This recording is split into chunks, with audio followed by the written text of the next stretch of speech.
देव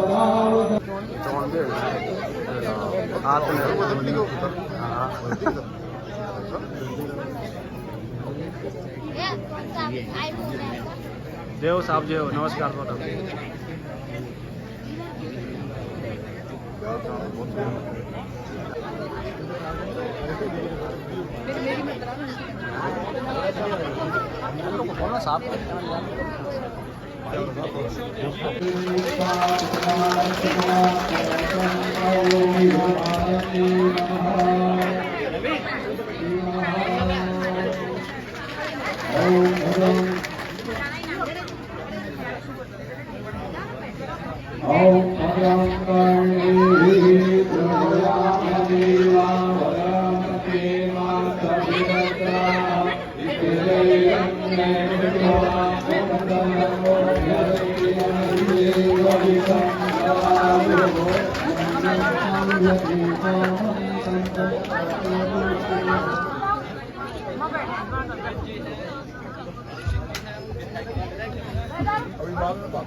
ओम शक्ति प्रदार्थम संपादयन्ताम आयुष्मादेन हरिमहंसा ओम जो पुरातनम लोकात्मता सुखो वक्तुरे कुतलमास्तुति आयुरस्तु ओवादिहस्तु धर्मान्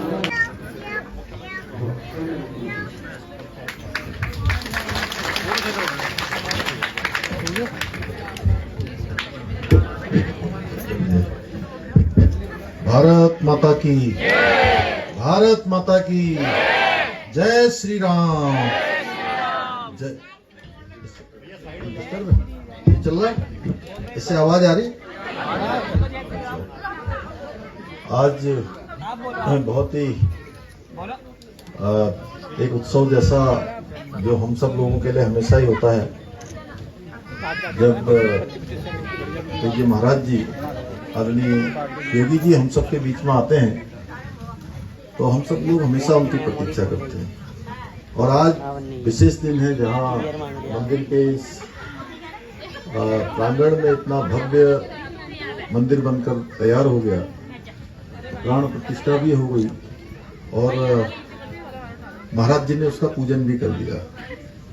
तो मैं सबसे पहले तो आप सभी की तरफ से आदरणीय महाराज जी का, आदरणीय योगी जी का अपनी ओर से बहुत स्वागत करता हूं, बहुत अभिनंदन करता हूं कि हम सबके बीच में आए हैं। और आज यहां आने से पहले गुरु गोरखनाथ महाविद्यालय बिथ्याणी के नए भवन का भी आज वहां पर शिलान्यास हुआ है और ओपन जिम के लोकार्पण भी हुआ है।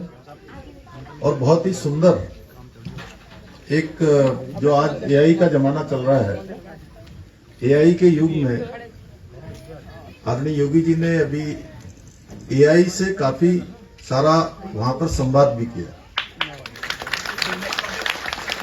और मैंने भी किया, उसका भी आज शुभारंभ हुआ है। तो मैं आपका देवभूमि उत्तराखंड पधारने पर एक बार फिर से बहुत स्वागत करता हूं। बोले सत्य सनातन धर्म की, सत्य सनातन धर्म की, भारत माता की, भारत माता की, गौ माता की, गौ माता की, गंगे मैया की, गंगे मैया की, नमः पार्वती पति हर हर। श्री हरि विष्णु महायज्ञ और मूर्ति प्राण प्रतिष्ठा कार्यक्रम में आज यहां पर उपस्थित उत्तराखंड के माननीय मुख्यमंत्री,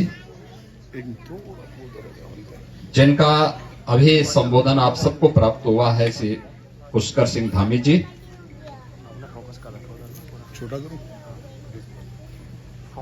उत्तराखंड के पूर्व मुख्यमंत्री और माननीय सांसद हरिद्वार श्री त्रिवेंद्र सिंह रावत जी, उत्तराखंड सरकार के वरिष्ठ मंत्री और छोटा माननीय श्री सतपाल महाराज जी, अब ठीक है, और छोटा करना, उत्तराखंड सरकार के शिक्षा मंत्री और छोटा करना, डॉक्टर धन सिंह रावत जी, लो मैं छोटा करके देता हूँ सबसे, न केवल लो उत्तराखंड में बल्कि उत्तर प्रदेश में भी अपने व्यवसाय के साथ साथ शिक्षा, स्वास्थ्य और समग्र विकास के अनेक समाज उपयोगी कार्य के साथ जुड़े हुए आईजीएल के चेयरमैन और सीएमडी श्री उमाशंकर भरतिया जी, यहां के लोकप्रिय विधायक श्रीमती रेणु मिश्र जी, भारतीय जनता पार्टी के हमारे सभी पदाधिकारीगण, मंदिर व्यवस्था से जुड़े हुए सभी पदाधिकारीगण और सभी आगंतुक सज्जनों, मैं सबसे पहले इस पूरे कार्यक्रम के लिए ग्राम पंचायत पंचूर, उत्तराखंड सरकार और आईजीएल को हृदय से धन्यवाद देता हूं कि उन्होंने इतना शानदार देव मंदिर बना करके यहां पे आस्था के साथ साथ शिक्षा के क्षेत्र में बहुत सारे कार्यक्रमों को आगे बढ़ाने का कार्य किया है।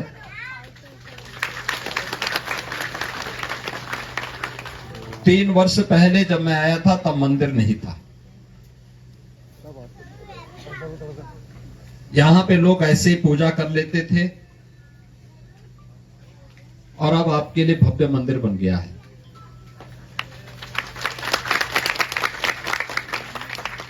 तुलसीदास जी कहते हैं, श्रद्धावान लभते ज्ञानम, यानी अगर व्यक्ति को ज्ञानवान बनना है तो उसके लिए उसे आस्थावान बनना पड़ेगा। अपने से बड़े बुजुर्गों के प्रति, देवी देवताओं के प्रति और समाज और देश के हित में कार्य करने वाले हो जाएगा नहीं। जब हम किसी की तरफ बुरी निगाह से देखते हैं और ऐसी उंगली करते हैं तो हम भूल जाते हैं कि हम एक उंगली उधर कर रहे हैं लेकिन तीन उंगली तो मेरी तरफ ही है। यानी जितना मैं किसी का नुकसान पहुंचाना चाहता हूं उससे 3 गुना नुकसान मैं अपना पहुंचा रहा हूं। और इसके लिए सबसे अच्छे केंद्र होते हैं ईश्वर की भक्ति, आस्था, उसका माध्यम बनता है। और मुझे प्रसन्नता है, हम लोग बचपन में देखते थे यहाँ पे एक सामान्य से छोटे से स्थान पर लोग पुष्प चढ़ा देते थे, पत्तियां चढ़ा देते थे। आज यहां पर भरतिया जी ने भव्य मंदिर बना दिया है। हम लोग जब गत वर्ष आए थे तो ठांगर में, बिथ्याणी में, कांडी में जो विद्यालय हैं उन विद्यालयों में इन्होंने वहां के बच्चों के लिए अच्छी flooring, furniture, smart class, digital library, ये सब बनाए। और बनाए ही नहीं, वहां पे शिक्षक भी रखे। तब मैं भी, धामी जी भी, त्रिवेंद्र जी भी, सतपाल महाराज जी भी, धन सिंह जी भी, ये सभी लोग तब भी आए थे।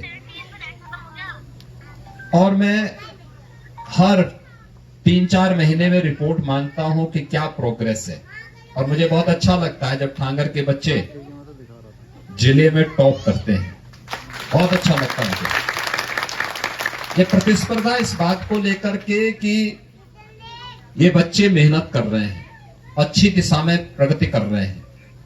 और जो उत्तराखंड सरकार का, प्रधानमंत्री मोदी जी का विजन है कि लोग अच्छे पढ़ें, अच्छी दिशा में आगे बढ़ें, वह साकार हो रहा है। समाज जब सहयोग करता है तो वह साकार होता हुआ दिखाई देता है।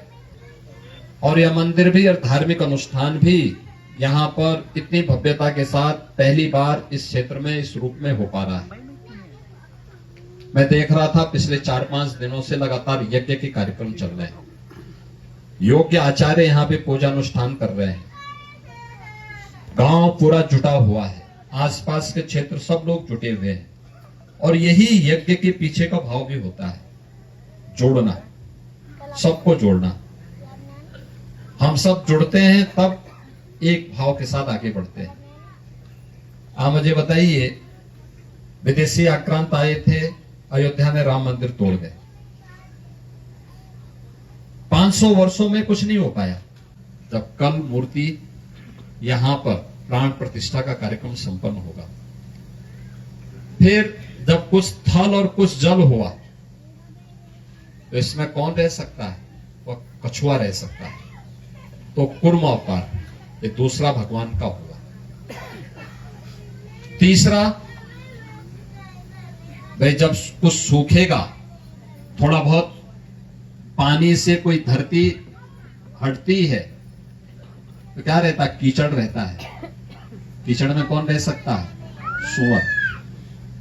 तो भगवान का तीसरा अवतार धरती के उद्धार के लिए हुआ, वो 12 अवतार हुआ। चौथा अवतार जो हमारे यहाँ पूजा होती है, और अभी कुछ दिन पहले यहां पर बगल में एक मूर्ति की स्थापना का कार्यक्रम हुआ। बहुत प्राचीन मंदिर था भगवान नरसिंह का, यानी आधा नर आधा सिंह। वह है नरसिंह अवतार। चौथा अवतार है भगवान का नरसिंह अवतार। पांचवा अवतार भगवान श्री विष्णु का, वह है 52 अवतार। हम जब रक्षाबंधन में एक मंत्र बोलते हैं ना, इन्हें बद्दो बलि राजा।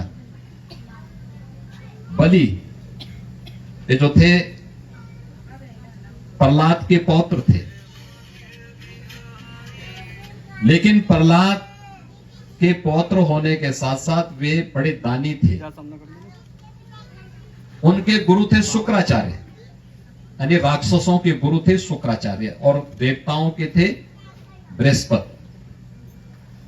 तो शुक्राचार्य ने कहा, देखो विष्णु आकर के कोई छल करेगा राक्षसों को मारने के लिए, और बलि से अवगत कराया कि वे देखो तुम सावधान हो जाना, किसी उसमें मत आना। तो विष्णु ने तब राक्षसों का वध करने के लिए, राक्षसों को परास्त करने के लिए, इस धरती को राक्षसों के आतंक से मुक्त करने के लिए जो अवतार लिया था, वो लिया था 52 अवतार। वे यज्ञ में गए, बलि यज्ञ कर रहे थे, बहुत बड़ा यज्ञ कर रहे थे, तो वो 52 अवतार के रूप में, 52 के रूप में, पौना के रूप में गए वहां, और पौना बन करके गए। शुक्राचार्य पहचान गए। वो कह रहे हैं कि देखो ये विष्णु आ गया छल करने के लिए, लेकिन बलि ने कहा कि मैं प्रहलाद का पौत्र हूं, भगवान का भक्त हूं, मैं इस छल की चपेट में नहीं, मैं इस छल में हो या जैसे हो, अगर मेरे सामने कोई मांगने के लिए आ रहा है तो मैं मना नहीं करूंगा। और उन्होंने 3 पग जमीन मांगी, और तीनों पग में उन्होंने धरती को भी, स्वर्ग को भी और पाताल को भी ले लिया। यानी राक्षस विहीन इस धरती को करने के, असुरों को इस धरती से मुक्त करने के लिए भगवान विष्णु ने 52 का अवतार लिया। 6वां अवतार अत्याचार के खिलाफ भगवान का था, वह परशुराम अवतार का था। फिर 7वां अवतार जो 7वां अवतार हुआ, वह भगवान राम का हुआ। और 8वां अवतार थे भगवान कृष्ण, और 9वें थे भगवान बुद्ध। ये अवतारों की परंपरा, और 10वां अवतार जो अभी आने वाले समय में होगा, वह कल की अवतार होने वाला है। यह भी उत्तर प्रदेश में संभल जिले में होने वाला है। तो ये 10 अवतारों की पूरी मूर्तियां मैं देख रहा था, जो मूर्ति लगी है अभी प्राण प्रतिष्ठा के साथ जुड़ रही है, वे सब मूर्तियां उसमें स्थित है। भगवान विष्णु को हमारी परंपरा में क्या माना गया? वे सृष्टि के रचयिता है, समग्रता की प्रतीक है। धन धान्य से परिपूर्ण करेंगे। उजड़ रही व्यवस्था को फिर से समग्रता के साथ, विकास के साथ जोड़ने का कार्य करेंगे।